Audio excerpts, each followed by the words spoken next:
Hello mga Mari, bigla akong nag-grib sa paa ng nokma kaya hito na paluto tayo. Magluto po tayo mga Mari ng paa ng nokma.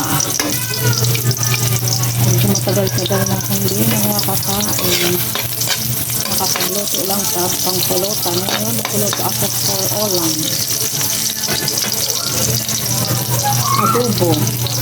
Ito siya mga Mari. Hinati-hati ko pa yan. Isang buong paa, hinati ko.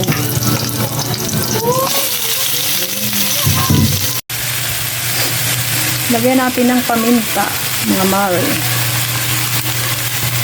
Para masarap.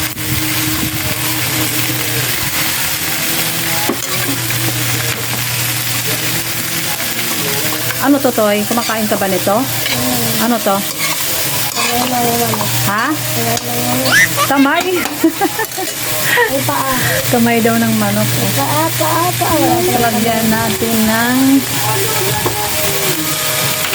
oyster sauce. Alam mo naman kung dito ka na. Lagyan natin ng pasinto ng mga ito. Parang siya lang palang to. Parang lambot. Okay, ulit lang po. Lagyan din ng ano? Tuyo. Where's the tuyo? Patay mo muna tayo. Diba yan? Robot pa naman yun. Lagay ng tuyo.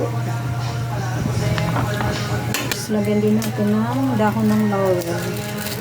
Kasi adobo po ito. Lagyan ko din ito ng ketchup konti. Saka ng sili. O sige.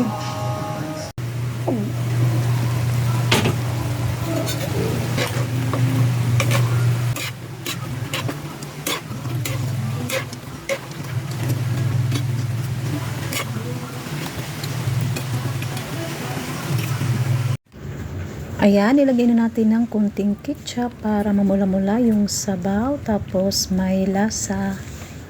Mas malasa siya pag ganyan mga Mari. Tapos ilagay natin ng sili para may anghang din.